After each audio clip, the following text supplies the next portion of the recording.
محترم حضرات علماء کرام، سامعین عظام، جہاں تک میری آواز جا رہی، گھروں میں بیٹھی ہوئی پردہ نشین مائیں اور بہنیں، آج کے اس جلسے کا عنوان ہے اصلاح معاشرہ۔ علماء جانتے ہیں معاشرہ مفاعلت کا باب ہے، جس کا خاصہ مشارکت ہوا کرتا ہے، یعنی اس کا مطلب یہ ہے کہ معاشرہ کسی ایک شخصیت کا نام نہیں، معاشرہ کسی ایک فرد کا نام نہیں، معاشرہ کسی ایک خاندان اور قبیلے کا نام نہیں ہے، بلکہ پوری سوسائٹی اور کلچر کا نام ہے معاشرہ۔ میں دوسرے الفاظ میں کہوں تو جس طریقے سے پھولوں کا گلدستہ صرف ایک پھول کے ذریعے نہیں ہو سکتا، جس طریقے سے پھولوں کا باغیچہ کسی ایک پھول کے ذریعے نہیں ہو سکتا، جس طریقے سے جھاڑو کی ایک تیلی سے جھاڑو کہلانے کا حق نہیں ہو سکتا، اسی طریقے سے معاشرہ صرف کسی ایک فرد کے سے نہیں ہو سکتا، بلکہ معاشرے کے اندر ہمارا بھی تعاون ہو، آپ کا بھی تعاون ہو، ہمارے خاندان کا تعاون ہو، آپ کے خاندان کا تعاون ہو۔ ہم جس کلچر اور سوسائٹی میں رہتے ہیں، اس کلچر اور سوسائٹی کے اندر ہماری طرف سے بھی تعاون ہونا چاہیے، آپ کی طرف سے بھی تعاون ہونا چاہیے، تب معاشرے کی تشکیل ہوتی ہے۔ پھر ہر شخص اپنی اصلاح کی ذمہ داری لے۔ میں سوچوں میری اصلاح ہو جائے، آپ سوچیں آپ کی اصلاح ہو جائے، آپ کے گھر والے سوچیں کہ ہماری اصلاح ہو جائے، ہمارے خاندان والے سوچیں ہماری اصلاح ہو جائے۔ جب ہر شخص اصلاح کا بیڑا اٹھائے گا تب معاشرے کی اصلاح ہو جائے گی۔ لیکن اگر ہم نے صرف یہ سوچ لیا کہ صرف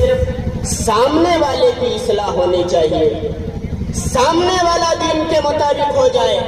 سامنے والا قرآن کے احکامات پر عمل کرنے لگے، سامنے والا نبی کی احادیث پر عمل کرنے والا بن جائے، سامنے والے کو لوگ دیکھیں تو کہیں یہ صحابہ کا غلام ہے، سامنے والا چل رہا ہو تو لوگ کہیں کہ واقعی محمد کا ماننے والا ہے، لیکن ہماری ذات کے اندر کوئی تبدیلی نہ آئے تو یقین مانیے معاشرہ کیا ایک فرد کی بھی اصلاح نہیں ہو سکتی۔ جس وقت ملک تقسیم ہو رہا تھا، ایک نعرہ لگایا گیا تھا کہ ہم وہاں پر جا کر کے نظام مصطفیٰ قائم کریں گے۔ ہمارے اکابر نے کہا تھا کہ جس شخص نے، جس ذات نے اپنی ذات کے اندر نظام مصطفیٰ قائم نہ کیا، وہ ملک کے اندر نظام مصطفیٰ کیا قائم کرے گا۔ اور کسی اکابر نے یہ کہا تھا کہ اگر ہر شخص اپنے 6 فٹ کے دھڑے کے اندر، اپنے 7 فٹ کے دھڑے کے اندر، اپنے 5 فٹ کے دھڑے کے اندر اسلامی حکومت قائم کر لے، پوری دنیا کے اندر اسلامی حکومت کا نفاذ ہو جائے گا۔ لیکن آج ہمارا حال یہ ہے کہ ہم یہ تو سوچتے ہیں کہ سامنے والا اصلاح کرنے کا حقدار بنے، سامنے والے کی اصلاح ہو جائے۔ ہم یہ سوچتے ہیں کہ ہماری جس سے ملاقات ہو، ہمارا جس سے سامنا ہو جائے، ہمارا جس سے بھی تعلق ہو، وہ دین پر ہونا چاہیے۔ ہم دین پر ہیں یا نہیں ہیں اس سے کوئی مطلب نہیں۔ ایک کسی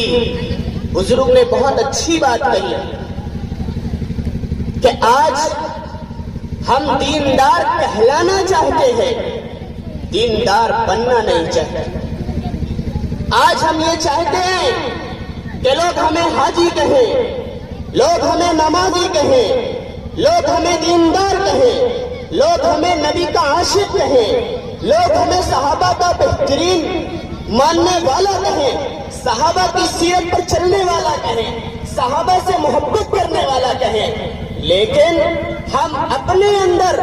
دین کے جو باتیں ہیں، دین کے جو احکامات ہیں، رسول اللہ صلی اللہ علیہ وسلم نے پوری زندگی کے تعلق سے جو جو باتیں ہمیں بتلائی ہیں، وہ تمام زندگی کی باتیں ہماری زندگی کے اندر داخل ہو جائیں، اس کے لیے ہم تیار نہیں ہیں۔ تو ذرا اپنے دل پر ہاتھ رکھ کر بتلائیے، کیا معاشرے کی اصلاح ہو جائے گی؟ معاشرہ سدھر جائے گا؟ معاشرہ دین کے مطابق چلنے لگے گا؟ ہرگز نہیں۔ میں نے کہا معاشرہ تو دور کی بات، کسی ایک فرد کی بھی اصلاح نہیں ہوگی۔ ہر شخص یہ ذمہ داری لے لے کہ میرے گھر میں اگر بچہ پیدا ہوگا تو اس کا بہترین نام رکھیں گے۔ ہر شخص یہ ذمہ داری لے لے کہ ہم اپنے بچے کو بہترین تربیت دلائیں گے۔ ہر شخص یہ ذمہ داری لے لے کہ ہم اپنے بچے کے ساتھ اچھی تعلیم دلائیں گے۔ ہر شخص یہ ذمہ داری لے لے کہ اپنے بچے کو نبی صلی اللہ علیہ وسلم کی ایک ایک تعلیم سے آراستہ کریں گے۔ ہر شخص یہ ذمہ داری لے لے کہ میرے گھر کے اندر کوئی خوشی کا موقع آئے گا، کوئی غمی کا موقع آئے گا، ہر خوشی کے موقع پر نبی کی سیرت کو سامنے رکھیں گے، ہر غمی کے موقع پر نبی کا طریقہ سامنے رکھیں گے، صحابہ کرام رضوان اللہ تعالیٰ عنہم اجمعین کی زندگی کو اپنے سامنے رکھیں گے، اور پھر اس طریقے کے مطابق اپنی زندگی کے مراحل کو طے کریں گے، تو انشاءاللہ معاشرے کی اصلاح ہو جائے گی۔ اور اگر ہم نے یہ نہ سوچا، اور اگر ہم نے یہ داعیہ پیدا نہ کیا، تو معاشرے کی اصلاح نہیں ہو سکتی۔ بچے کے نام رکھنے کے تعلق سے آج ہم ہر معاملے کے اندر ایک مشیر رکھتے ہیں، ایک مشورہ لینے والا رکھتے ہیں،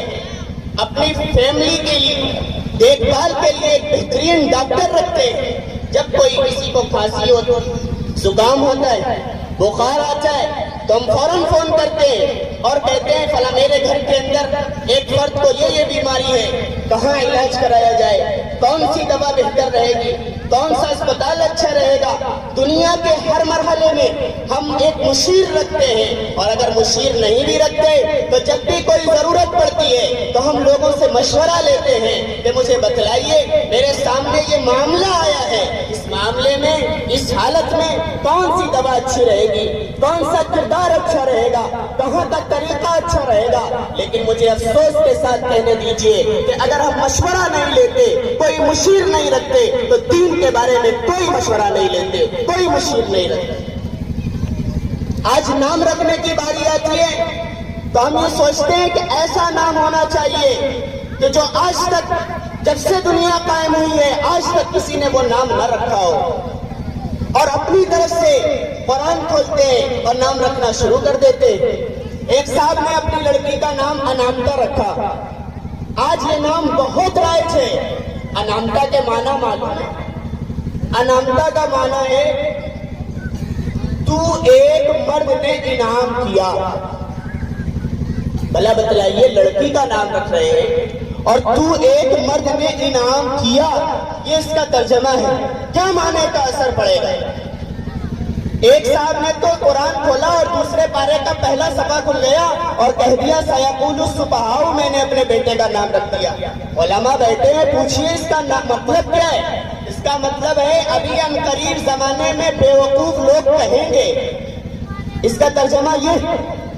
ابھی ان قریب زمانے میں، آنے والے زمانے میں بے وقوف لوگ کہیں گے۔ یہ نام رکھ دیا، کیا نام کا اثر پڑے گا؟ نام کا اثر بچے کے اوپر، اس ذات کے اوپر بے انتہا پڑا کرتا ہے۔ جب ہمارا نام ہی صحیح نہیں ہے، اور جو باپ کے اوپر سب سے پہلی ذمہ داری ہے کہ نام درست کیا جائے، اچھا نام رکھا جائے، یہ حق ہم نے پہلے ہی چھوڑ دیا۔ اور پھر اگر کسی کا نام اچھا ہوتا بھی ہے تو اس کو اتنے خراب لقب سے پکارتے ہیں، اور ماشاءاللہ ہمارے قصبے کی بول چال بھی اتنی اچھی ہے کہ کیا ہی کہنے، ہر چیز میں کچھ نہ کچھ بڑھا کر ہی بولنا ہے۔ اور اچھے نام رکھنے سے پہلے کوئی برا نام رکھ دیا گیا، کسی کا نام ہم لڈو رکھ دیتے، کسی کا نام ہم چیٹا رکھ دیتے، اور پھر اسے او لڈوا او چٹوا، اس طرح کہہ کے بلاتے ہیں۔ کسی کا نام اچھا رہتا ہے، کسی کا نام زید رہتا ہے، اسے کہتے او زید ہوا۔ کسی کا نام عبد الجبار رہتا ہے، اسے کہتے او جبر ہوا۔ یہ نام ہے اللہ رب العزت والجلال کے نام ہے۔ وَلِلَّهِ أَسْمَاءُ الْحُسْنَى فَادْعُوهُ بِهَا، کہ اللہ رب العزت والجلال کے بہترین اچھے اچھے نام ہیں، انہی ناموں سے ان کو پکارا کرو۔ اگر ہم اللہ رب العزت والجلال کا نام اپنے بچے کا رکھ دیں، اللہ کی جو صفات ہیں وہ صفات اس بچے کے اندر داخل ہو جائیں گی، اور اس نام کا اثر اس ذات کے اندر بھی داخل ہو جائے گا۔ نبی صلی اللہ علیہ وسلم کے بہترین نام ہیں، ہم ان ناموں کے آگے محمد لگائیں اور اپنے بچے کا نام رکھیں۔ اور آج اس معاملے کے اندر اپنے بچے کا نام رکھنے میں بے انتہا بے حرمتی کی جا رہی ہے، بے انتہا غفلت کی جا رہی ہے کہ اگر نام رکھا بھی گیا اچھا نام ہے تو ہم اسے بگاڑ کر پکارتے ہیں، اور اگر نام نہیں رکھا تو وہ اچھا ہے ہی نہیں، نہ اس کا ترجمہ اچھا ہے، نہ اس کا مطلب اچھا ہے۔ بھلا بتلائیے اس نام کا اثر اس ذات گرامی پر کیا پڑے؟ دوسرا اثر اور دوسرا حق جو والد کی طرف سے بچے پر ہونا چاہیے وہ تعلیم و تربیت۔ لیکن آج ہم یہ سمجھتے ہیں کہ اچھی تعلیم دلانی ہے، اور اچھی تعلیم ہم دنیا کی تعلیمات سے اس کو سمجھتے ہیں، اور ہم یہ سمجھتے ہیں کہ اگر ہم نے دنیاوی تعلیم کو دلا دیا، دنیاوی تعلیم سے اپنے بچے کو آراستہ کر دیا، دنیاوی تعلیم کو ہمارے بچے نے سیکھ لیا، تو ہمارا بچہ آگے چل کے وکیل بنے گا، آگے چل کے ڈاکٹر بنے گا، آگے چل کے انجینئر بنے گا۔ کسی بھی عالم نے یہ تعلیمات پڑھانے کے لیے، ان تعلیمات سے آپ کی نئی نسل کو آراستہ کرنے کے لیے منع نہیں کیا، بالکل کرائیے، لیکن اس سے پہلے جس مقصد کے لیے اللہ رب العزت والجلال نے اس دنیا کے اندر بھیجا ہے، اس مقصد کو سامنے رکھتے ہوئے اسلامی تعلیمات سے تو آراستہ کر دیجئے۔ نبی کریم صلی اللہ علیہ وسلم نے فرمایا طلب العلم فریضۃ علی کل مسلم، کہ ہر مسلمان مرد اور عورت پر اتنا دین سیکھنا فرض ہے، فرض کفایہ نہیں، فرض عین ہے۔ جتنی ضرورت ہو اور اس ضرورت کے مطابق وہ دنیا کے اندر دین پر چل سکے، اس کی رہنمائی میں دین پر عمل کر سکے، اتنی تعلیم ہر شخص کو ہونی چاہیے۔ لیکن آج ہمارا حال یہ ہے کہ ہمارے بچے جہاں اعلیٰ سے اعلیٰ تعلیم حاصل کرتے ہیں، آگے چل کے وہ بہت کچھ سیکھتے ہیں، لیکن نہیں سیکھتے تو قرآن کریم پڑھنا نہیں سیکھتے، نہیں سیکھتے تو وہ اسلامی تعلیمات کو نہیں سیکھتے، نہیں سیکھتے تو وہ رسول اللہ صلی اللہ علیہ وسلم کے بتلائے ہوئے ان ارشادات کو نہیں سیکھتے جس کے مطابق ہمیں زندگی گزارنی۔ یہ دوسرا حق ہے والدین کی طرف سے اپنے بچے پر کہ اسے بہترین تعلیم دلائی جائے، اور تیسرا حق یہ ہے اچھی تربیت کی جائے۔ ہر شخص یہ سوچ لے کہ ہمیں اپنے بچے کی بہترین تربیت کرنی ہے تاکہ ہمارا بچہ آگے چل کے رسول اللہ صلی اللہ علیہ وسلم کی تعلیمات کے مطابق زندگی گزارے، دین کے مطابق زندگی گزارے۔ آج یہ تعلیمات نہ سیکھنے کی وجہ سے، اچھی تربیت نہ ہونے کی وجہ سے ہمارے پاس علم ہوتا ہے لیکن ہم تربیت سے ناواقف ہوتے ہیں۔ ہمارا بچہ، ہمارا رشتہ دار، ہمارا اہل و عیال کوئی بھی ہو، دین سے جہاں دین کا علم حاصل کر لیتا ہے، لیکن دین کے تقاضے کے مطابق کس طریقے سے اسے رہنا ہے، کس طریقے سے سیکھنا ہے، کس طریقے سے چلنا ہے، کس طریقے سے بڑے سے بات کرنی ہے، کس طریقے سے چھوٹے سے پیش آنا ہے، کس طریقے سے والدین سے گفتگو کرنی ہے، کس طریقے سے دوستوں اور احباب سے ملنا ہے، کس طریقے سے اساتذہ سے محبت کرنی ہے، کس طریقے سے اپنے معاشرے میں رہنے والے، اپنے سوسائٹی اور کلچر میں رہنے والے لوگوں کے ساتھ معاملات کرتے ہیں، یہ تمام چیزوں سے ہمارا ہر فرد ناواقف ہوا کرتا ہے۔ اگر ہر شخص ذمہ داری لے لے کہ ہم اپنے بچے کو اسلامی تعلیم کے لیے، جو اسلامی تعلیم گاہ ہیں، مدارس ہیں، مکاتب ہیں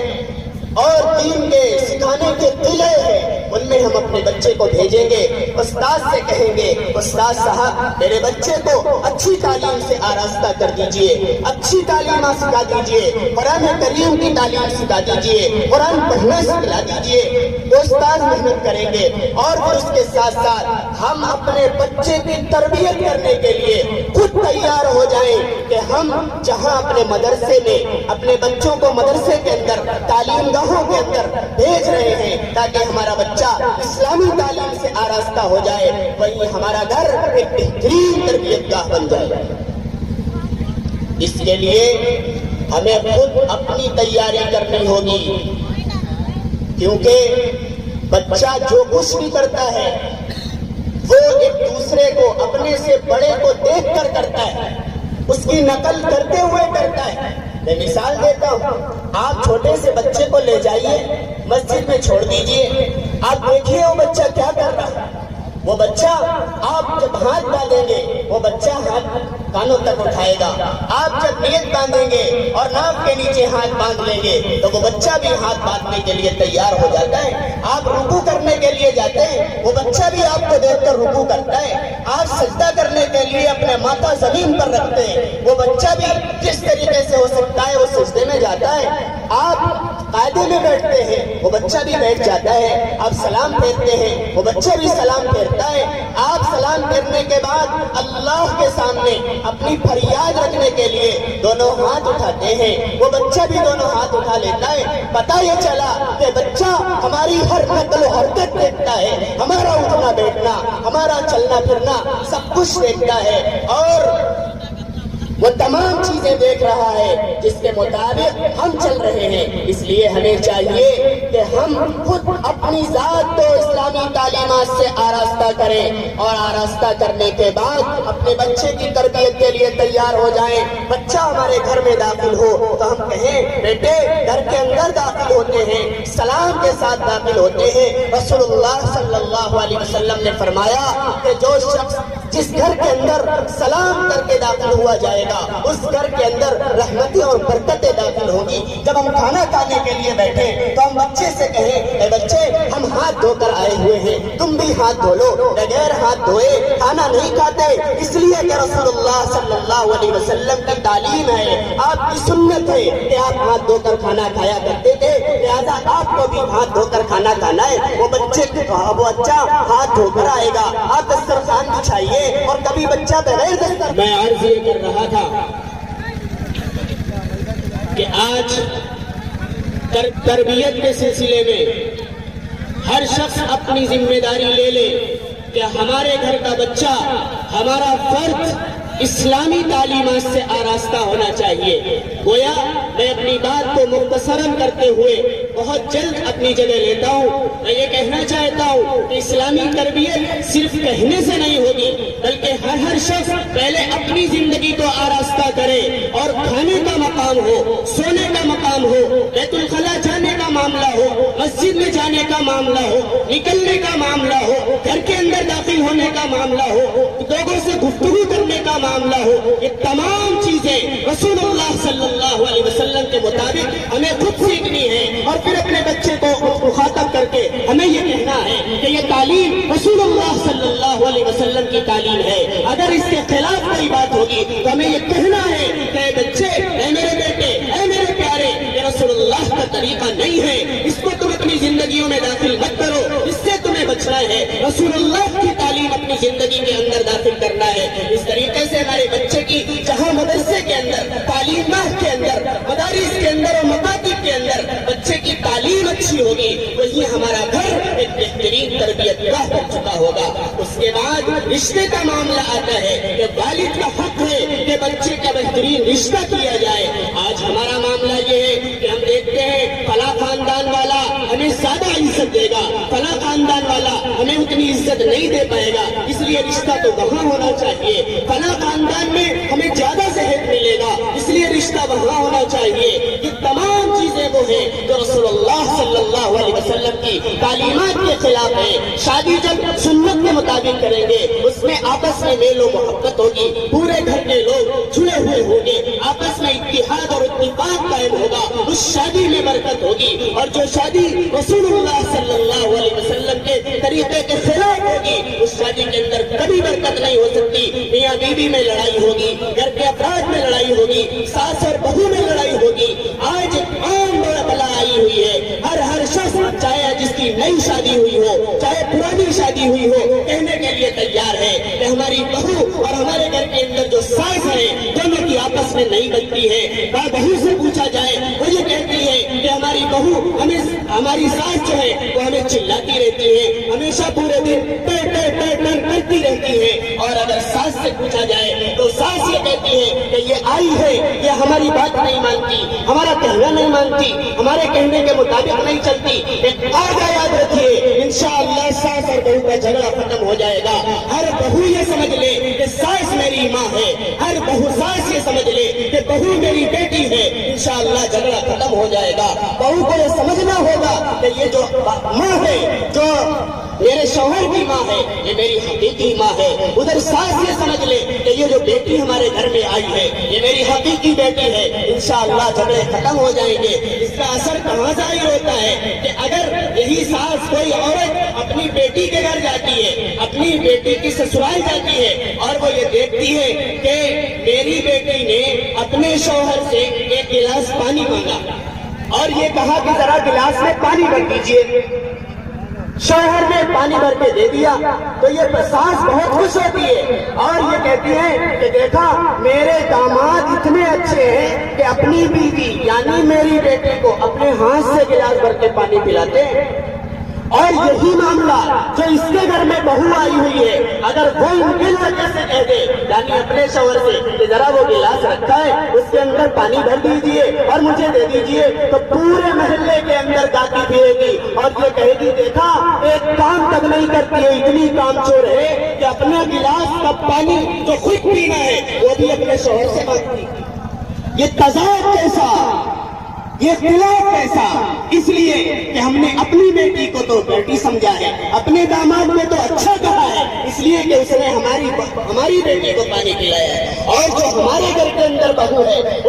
اس بیٹی کو اور اس بہو کو اپنی بیٹی تسلیم نہیں کیا ہے، اس لیے پورے گھرانے کے اندر پورے معاشرے کے اندر برائیاں ہوتی چلی جا رہی ہیں۔ یہ تمام چیزیں ہیں، چاہے وہ مرد ہو چاہے وہ عورت ہو، اپنی زندگی کو رسول اللہ صلی اللہ علیہ وسلم کی زندگی سے آراستہ کرے، انشاءاللہ معاشرے کی اصلاح ہو جائے گی، سوسائٹی کی اصلاح ہو جائے گی، ہمارا کلچر رسول اللہ صلی اللہ علیہ وسلم کی تعلیمات سے آراستہ ہو جائے گا۔ آج اگر کسی سے کہا جائے کہ اپنے آپ کو دین پر لے آئیے، اعمال اپنے اندر داخل کر لیجئے، تو وہ تیار نہیں ہے۔ ہم یہ سمجھتے ہیں کہ کل کر لیں گے، پرسوں کر لیں گے، اور کل کا بھی دن آتا ہے، پرسوں کا بھی دن آتا ہے، اور یوں ہی سال گزر جاتے ہیں۔ اگر آج کہا جائے کہ اپنی زندگی سے گناہوں کو چھوڑ دیجئے، رسول اللہ صلی اللہ علیہ وسلم کی تعلیمات کے خلاف جو باتیں آپ کی زندگی کے اندر ہیں ان تمام کو اپنی زندگی سے نکال دیجئے، تو کہتے ہیں آج گناہ چھوڑ دیں گے،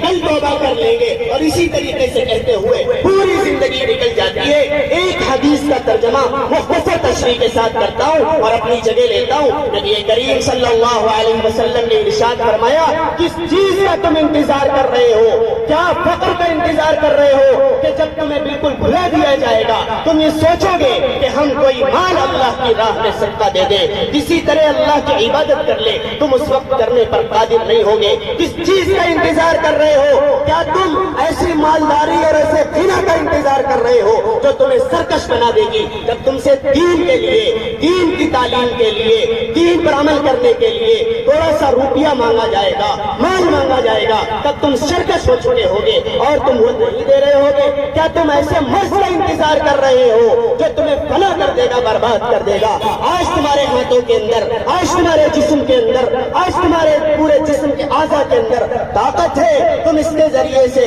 اپنے آپ کو اللہ کی عبادت میں لگا لو۔ کل کہیں وہ کوئی بیماری آ جائے، کوئی مصیبت آ جائے، پھر تم سوچو گے کہ کاش اللہ کے کے سامنے رکوع کر لیا ہوتا، کاش اللہ کے سامنے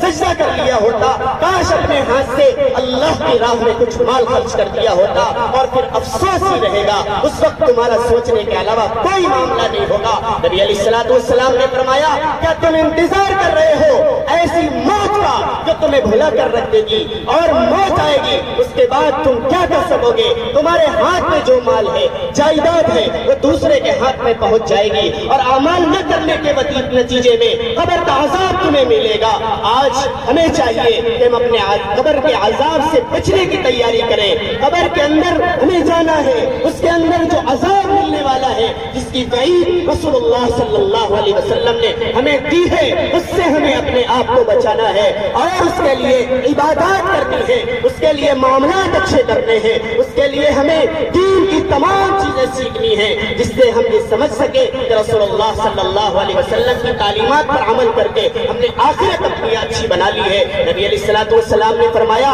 کیا تم دجال کا انتظار کر رہے ہو جس کے بعد تم عمل کرنا بھی چاہو گے، عمل نہیں کر سکو گے؟ کیا تم قیامت کا انتظار کر رہے ہو جس وقت اللہ کا سامنا ہو رہا ہوگا اور اس وقت تو عمل بھی بند ہو چکے ہوں گے؟ آج یہ دنیا ہمیں ملی ہے، اس زندگی کو ہم نعمت جانے، اس تندرستی کو نعمت جانے، اپنے صحیح اعضاء کو نعمت جانے، اور اس